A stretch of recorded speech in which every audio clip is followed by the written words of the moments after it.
Mesin rumput dari bekas dinamo sprayer pompa CBA dinamo 775 yang disuplai oleh casan laptop 19 volt 3,3 ampere. Semua dari barang bekas kecuali mandrel dan senar. Panjang senar kurang lebih 15 cm.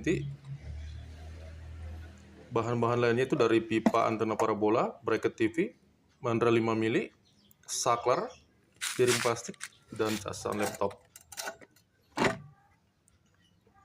Untuk elbow sendiri saya rakit dari besi pipa yang kemudian diberi rongga-rongga udara, dibolongin pakai bor.